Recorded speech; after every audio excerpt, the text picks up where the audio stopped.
Hey, what's up guys? So hari ni kita nak buat lemang instant menggunakan cawan kertas. Actually method ni dah lama, dah viral, tapi aku baru nak try tahun ni. Jom kita start. Okay, first kita ambil satu mangkuk besar beras pulut yang dah dicuci. Lepas tu korang rendam dalam air lebih kurang sejam. Okay, next kita potong daun pisang. Make sure ketinggian daun pisang tu sebiji sama dengan ketinggian cawan kertas ni. Okay, korang potong gulung-gulung-gulung. Lepas tu letak dalam kita punya paper cup tu. And siaplah kita punya acuan tu. Okay, next kita perlukan santan kelapa saji. Santan kelapa saji ni diperbuat daripada kelapa sebenar. Yang penting dia tak ada pengawet kat dalam. So ini aku guna setengah kotak besar santan, setengah cawan air dengan setengah sudu garam. Kalau korang tak jumpa santan kotak besar, korang boleh guna 3 kotak kecil lah. Ok, so beras yang kita rendam tadi tu, kita tapiskan dulu air dia. Lepas tu korang gaulkan sikit dengan santan supaya dia moist macam ni. Barulah letak dalam kita punya acuan. Ok, make sure acuan tu 2/3 penuh dengan beras pulut tu. Barulah korang tambah satu layer santan ke atas. And siaplah kita punya acuan ni.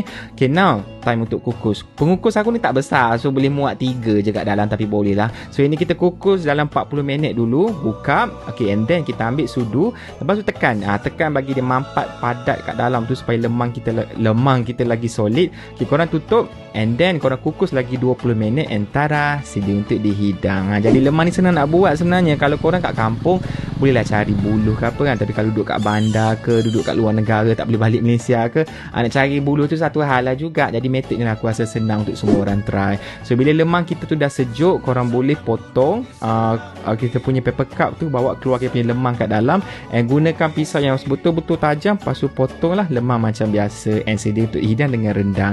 Rasa dia tak adalah bahasa macam kat kedai, tapi seriously sedap weh. Aku puas hati lah. Hey, what's up guys? Sorry aku terlajak tidur hari ni, tapi tak apa, kita nak buat ayam masak balado dan juga air jagung float.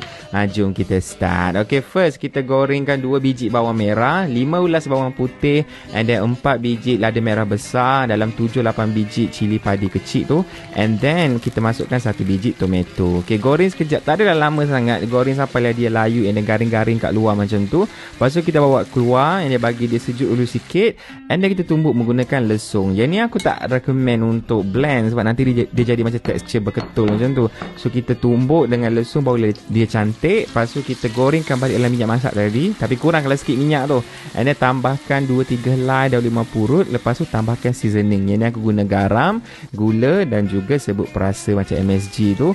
Cukup lah, dia kacau-kacau. Lepas tu dan untuk kita punya part kuah balado ni. Okay, untuk ayam biasanya orang goreng, tapi sebab aku nak senang, malah nak percik minyak, so aku buat method sama sebiji macam ayam hari tu, which is gaulkan ayam dengan garam dan juga sos tiram. Lepas tu campurkan minyak masak sikit and then kita bakar dalam air fryer. Yang ni aku set suhu sama je, which is 200 degree Celsius selama 20 minit. Bila ayam tu dah garing keluar macam ni, cantik rupa dia, barulah kita tuangkan kita punya kuah balado tadi ke atas bila nak buka puasa. Boleh dapatlah tekstur dia yang crispy tapi pedas-pedas semua ni. Sedap weh. Alright, next kita buat air pula. Okay, untuk air kita just masukkan 1 cawan air ke dalam blender and then tambahkan dalam 4 sudu cordial jagung yang dalam botol tu, and then masukkan 3 sudu jagung dalam tin and then 4 sudu susu pekat manis, kemudian setengah cawan susu cair dalam tin tu. Tu sajalah. Lupa masukkan garam sikit dan juga sirap. Sirap ni sebenarnya nak bagi warna dia bertukar daripada kuning yang cair tu menjadi macam warna oren pekat sikit macam ni. Barulah cantik rupanya. Lepas tu kita tuang dalam ais yang dalam cawan macam ni. Sedap ya. Aku tengok pun macam telan air liu. Jadi kita letak aiskrim vanila ke atas. Lepas tu masukkan lagi jagung dalam tin tu and sedia untuk dihidang. Yang ni kalau minum, aku tahu nak cakap macam mana, tapi memang dia pekat and sedap. Rasa jagung tu memang penuh sampai ke tekak lah. Okay everyone, selamat berbuka puasa. Hey, what's up guys? Hari ni kita nak buat menu untuk hari raya nanti, iaitu nasi ayam. Jom kita start. Okay, first kita rebuskan 1 ekor ayam. Lepas tu masukkan halia sebesar ibu jari dengan 3 ulas bawang putih. Lepas tu bila ayam tu dah separuh masak kan, bawa keluar dulu ayam tu, letak kat tepi. Lepas tu air rebusan ni kita akan guna untuk 2 benda. Okay, first kita nak masak nasi. So yang ni kita cairkan dalam 2-3 sudu margarin. Masukkan kulit kayu manis dengan bunga lawang. Lepas tu masuk masukkan bawang merah ataupun bawang besar pun boleh. Lepas tu kita basuhkan beras. Nampak tak level satu jari kat atas beras tu kan? Korang masukkan air rebusan tu biar sampai level tu. And then masukkan kita punya bahan tumis tadi. And then letakkan daun pandan, garam sikit, and then pewarna kuning telur, nak bagi dia warna kuning lah. Lepas tu masak je nasi dalam periuk nasi rice cooker macam biasa.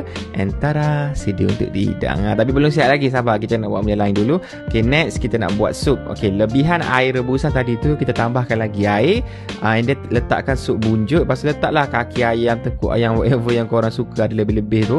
And then masukkan garam, gula, serbuk perasa. Lepas tu masukkan daun sup and bagi dia mendidih kejap and sedia untuk dihidang. Yang ni untuk sup senang je, simple sangat. Okay, lepas tu kita nak buat sos cili. Yang ni pun senang, blend dalam 7 biji cili besar, 4 biji cili kecil, and then 2 sudu cuka, 2 sudu gula, garam, air sikit, and then kita pun blend. Okay, aku suka makan yang raw mentah macam ni sebab dia punya flavor lagi strong lah. Tapi kalau nak masak atas kuali dulu pun boleh, masak kejap. Okay, lepas tu siap lah. Okay, untuk sos kicap ni senang je. Korang ambil sikit sup ayam yang dah siap tadi tu, campurkan dengan kicap manis. Lepas tu kat dalam sup tu kan ada halia dengan bawang putih yang kita dah rebus tadi tu kan. Yang tu pun korang ambil sikit, tumbuk, lepas tu kacau dengan sos kicap ni, and tada, siap. Okay, untuk ayam, kita gaulkan ayam dengan garam, letakkan sos tiram dengan kicap manis, lepas tu minyak masak sikit. Okay, biasanya aku goreng tapi aku tak nak meletup minyak macam tu, so aku nak senang letak dalam air fryer je. Bakar pada suhu 200 degree Celsius selama 10 minit. Tak payah lama sangat lah sebab ayam ni dah separuh masak tadi kan. Lepas tu boleh hidang lah dengan nasi tadi, sayur-sayur. Lepas tu letak ayam, letak kicap, sos cili tu kat atas. Lepas tu letak sup yang panas-panas ni, boleh makan hari raya nanti. Selamat cuba. Hey, what's up guys? So hari ni kita nak buat menu untuk hari raya nanti, iaitu roti jala cicah dengan kari ayam. Jom kita start. Okay, first kita tumiskan rempah 4 sekawan ni, iaitu bunga lawang, bunga cengkeh, kayu manis dengan buah pelaga. Lepas tu masukkan 2 biji bawang merah, 3 ulas bawang putih, halia sebesar ibu jari. Okay, tumis kejam and then masukkan daun kari. Lepas tu korang masukkan rempah kari ayam ataupun daging ni dalam 3 hingga 4 sudu macam tu. Okay, ni method untuk aku bagi rempah tu pecah minyak.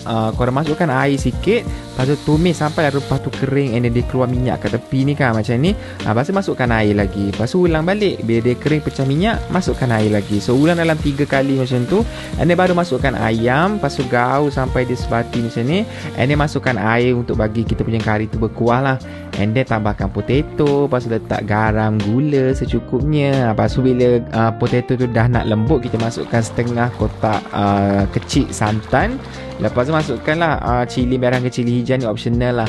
And then sedia untuk dihidang. Belum lagi, aku nak buat roti jala dulu. Okay, roti jala kita blend 2 cawan tepung gandum, 1 biji telur, setengah kotak kecil santan, 1,5 cawan air, 3 sudu minyak masak, garam dengan gula sikit, and then pewarna kuning telur untuk bagi dia warna kuning macam ni lah. Lepas tu kita blend sampai dia sebati macam ni.